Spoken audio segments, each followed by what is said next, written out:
Assalamualaikum warahmatullahi wabarakatuh. So today we'll move to chapter 8, and in this chapter 8 we will explore the context. Ya, di sini kita akan membahas atau mengeksplorasi konteks. Okay. So in this chapter we kind of relate the text to context. Jadi kita menghubungkan antara teks dan konteks. Pada pembahasan ini kita akan menghubungkan apa yang sudah dipelajari sebelumnya dengan konteks, dengan menjawab dua pertanyaan ini ya. Yang pertama adalah what's going on in the world outside language or the extra linguistic level to make this text as it is. Jadi apa konteks ya, atau extra linguistic level tadi, apa konteks yang membuat teks ini menjadi seperti ini. Dan pertanyaan yang kedua, what can we tell about the world outside language by exploring this text? Nah, apakah konteks dari teks yang kita lihat ini, apa yang kita baca ini? Jadi dari sini kita mengenal bahwa konteks itu direalisasikan pada teks. Jadi konteks itu bisa ditulis atau bisa diucapkan menjadi teks. Dan sebaliknya, teks reveals konteks. Jadi teks itu juga menunjukkan konteksnya. Dari teks kita akan bisa mengetahui konteksnya. Dari konteks kita bisa membuat teksnya. In text and context we have three meta language. Di sini ada field of discourse yang terkait dengan human experience and its purposes in the text. Ini terkait dengan experiential meaning. Jadi kita nanti membahas lagi yaitu ada proses, participant, and circumstance. Tenor of discourse terkait dengan social relationship, language as interaction or language to show someone's stand or positions. Ya, jadi di sini kita bahas lagi adanya mood and appraisal. In mode of discourse, di sini kita bahas lagi adanya theme and dreams, juga adanya cohesion. Now we go back to the levels of language. Nah, ini sebenarnya ada di pembahasan awal ya, di chapter awal. Kita kembali lagi ke sini. Kenapa? Karena kita sudah membahas linguistic levels-nya. Sekarang kita ingin menghubungkan dengan extra linguistic level. Jadi kita sudah membahas leksikogrammernya. Di leksikogrammer ini kita mengetahui kata-kata apa saja yang menjadi proses, misalnya verbal group, kata-kata apa saja yang menjadi participant atau nominal group, kemudian yang mana yang kita sebut sebagai circumstance dan sebagainya, yang semuanya itu memiliki makna atau content level dan bisa berupa suara, gerakan, ataupun tulisan.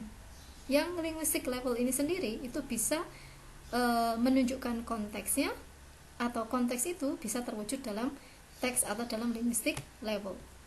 Misalnya di sini ada 3 contoh teks ya, yang ketiganya itu membahas tentang fieldnya sama, yaitu tennis tournament ya. Jadi ini adalah teksnya. Kemudian yang pertama kita membahas teks yang berupa letter, surat, tentang tennis match atau permainan tenis. Dan siapa saja yang berhubungan dalam teks surat tersebut, ya surat itu ditulis oleh si A untuk si B secara personal, karena si B adalah temannya si A. Moodnya berarti bagaimana jenis teksnya, written monologue, karena surat tidak ada dialog ya secara langsung.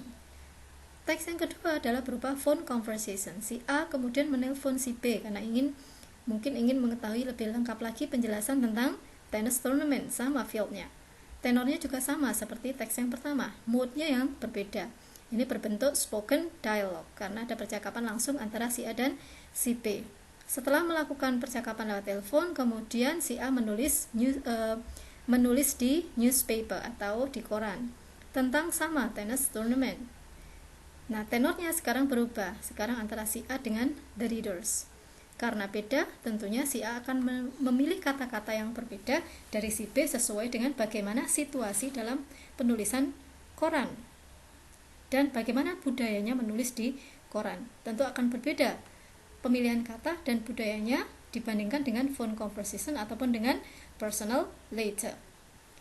Moodnya sama seperti letter, tapi akan beda pemilihan kata dan beda bentuk teksnya. Jadi seperti itu adalah contoh dari 3 macam teks. Oke, nah sekarang kita melihat contoh yang lebih detail lagi. Ini adalah text 1, a simple ball game. Di sini kita mencoba menginterpretasikan konteks dari teks ini. Teks ini sudah dibagi menjadi masing-masing klausa, dan ini ada 17 klausa. If you look at it, jadi terlihat secara jelas di sini bahwa masing-masing klausa itu tidak panjang. Ini hanya satu saja yang paling panjang. Yang lainnya sangat pendek. Simple clauses. Kemudian kalau kita ingin menganalisa konteks dari teks ini, kita bisa mengikuti beberapa pertanyaan ini. Ya, misalnya pertama, what activity is taking place? Dalam teks ini sebenarnya terjadi apa? Nah, itu. Ada aktivitas apa? What in the text tells us this? Terus kita bisa taunya dari mana? Seperti itu. Oke, nah pertanyaan pertama dan kedua ini nanti akan kita bahas lebih lanjut lagi, itu pada pertanyaan yang membahas field of discourse-nya. Dia membahas experiential meaning-nya. Who is speaking? Nah, ini nanti membahas konteks dari tenor of discourse-nya atau interpersonal meaning dan sebagainya. Jadi di sini menganalisa teks ini untuk kita ketahui konteksnya. Oke, yang pertama ketika kita ingin mengetahui field-nya, kira-kira permainan ini dalam teks ini ada aktivitas apa, maka kita perlu mengetahui processes verbal group yang ada dalam teks ini apa saja, dan dia termasuk proses apa, apakah termasuk material, behavioral, ataukah mental, verbal, existential, ataukah relational. Nah, itu kita lihat masing-masing. Misalnya di sini yang pertama adalah ada kata go, get, sit. Nah, itu semuanya processes. Participants, kita mengenali partisipannya apa saja di sini. Kita lihat yang pertama, go over, tidak ada partisipan di sini. Kemudian circumstance-nya, apakah ada keterangan, waktu, tempat, manner. Nah, itu semuanya kita lihat dalam teks ini, masing-masing kita analisa. Yang nanti hasil analisanya akan kita hubungkan dengan analisa konteks. Oke, next, investigating tenor. Nah, di investigasi tenor ini kita akan membahas moods. Jadi apa saja jenis mood yang ada dalam teks ini. Go over. Nah, ini kita ketahui adalah sebuah klausa yang diawali dengan proses, kemudian diawali dengan predicator, dan ini biasanya merupakan jenis klausa atau jenis mood imperative. Berikutnya juga imperative. Apakah semua imperative? No, we can see here, you'll hurt her. Nah, ini ada deklaratif. Kemudian kita juga menganalisa modality di sini. Juga bisa menganalisa how many persons, ya. Apakah ada orang pertama yang berbicara, orang kedua yang diajak bicara, ada orang ketiga yang selain dua orang tadi. Kemudian ada lagi appraisals. Ya, ini terkait dengan positif negatif, ya. Apakah di sana ada attitude, judgment, di sana masuk bagian dari attitude, ada engagement, dan ada graduation. Misalnya di sini di contoh ini ada kata atau ada klausa there you go. There you go itu adalah pujian. Pintar. Nah, itu berarti termasuk positive appraisal. Kemudian ada juga warning, not too hard. Ini bisa masuk ke negative appraisal. Kemudian yang ketiga adalah mood. Di mood ini kita menganalisa themes and rhymes. Jadi dalam kalimat yang pertama, go over, di sini kita melihat ada topical theme, and ini ada textual theme dan sebagainya. Cohesion, keterkaitan antara satu klausa dengan klausa yang lainnya. Itu juga nanti terkait dengan thematic progression ataupun thematic drift ya. Cohesion, jadi kata apa saja yang diulang-ulang. Misalnya di sini apakah ada lexical set? Go, get, sit. Nah, keterkaitan antara kata kerja yang satu dengan kata kerja yang lain. The ball. Oke, kemudian di sini roll it. Nah, it kembali ke ball. Misalnya ada keterkaitan kata antara satu dengan yang lainnya, itu terkait dengan cohesionnya. Apakah ada pattern yang lainnya? Nah, itu di bagian investigating mode. Setelah menganalisa ketiganya tadi, kemudian kita akan mengetahui lagi meta language untuk menjelaskan context of situation.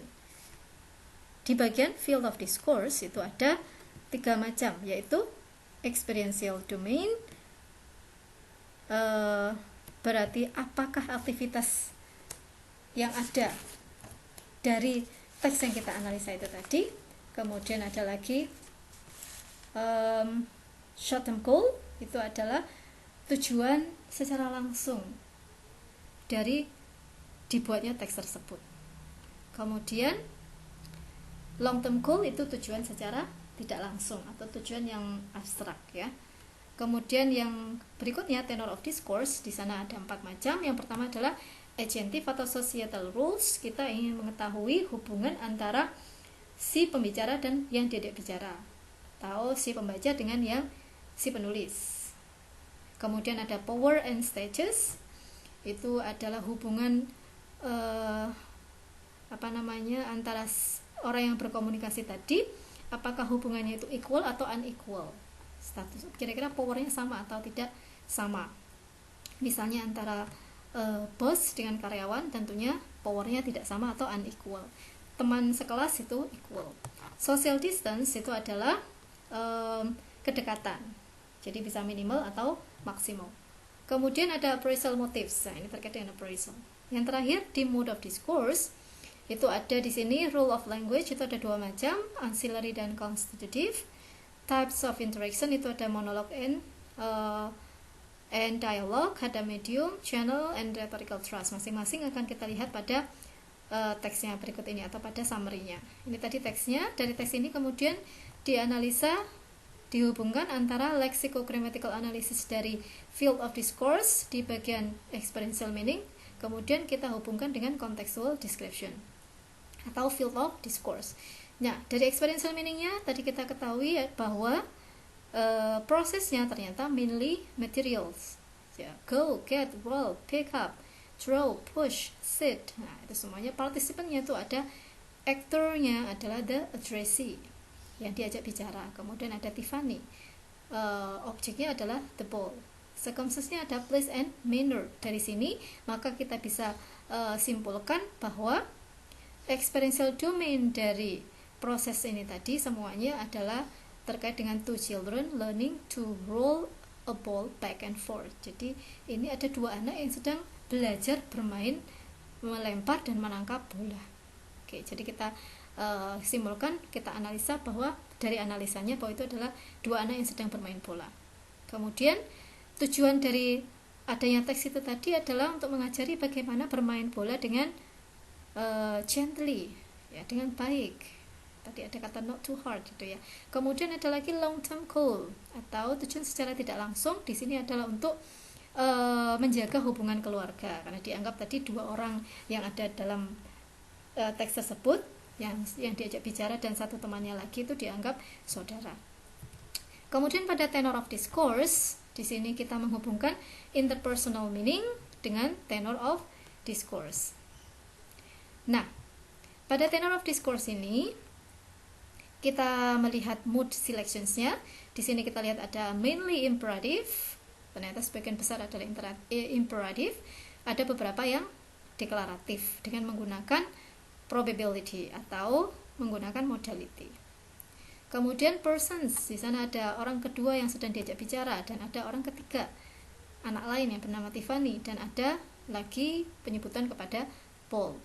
Appraisal, di sana ada positive appraisal untuk memuji child's capacity dengan perkataan there you go. Ada negative appraisal, warning. Ya, di sini ada kata too hard, hurt. Oke. Jadi di sini ada positif and negatif. Dari situ maka kita simpulkan bahwa societal rule-nya adalah ini antara mother and children, ibu dan dua orang anaknya. Walaupun di sini dikomentari ada ditambahkan the mother is the only speaker. Ibu ini satu-satunya yang ngomong walaupun dengan dua anak yang lainnya. Kemudian statusnya ini unequal. Ibu memiliki power kepada anaknya. Kemudian social distance di sini dianggap keluarga itu minimal. Kemudian bagian dari yang terakhir adalah mode of discourse. Di mode of discourse di sini ada textual meaning. Kita melihat themes-nya di sini mostly topical theme, ada beberapa yang textual theme. Cohesion-nya di sini ada lexical sets to do with ball game. Ada repetition reference to Paul and Tiffany.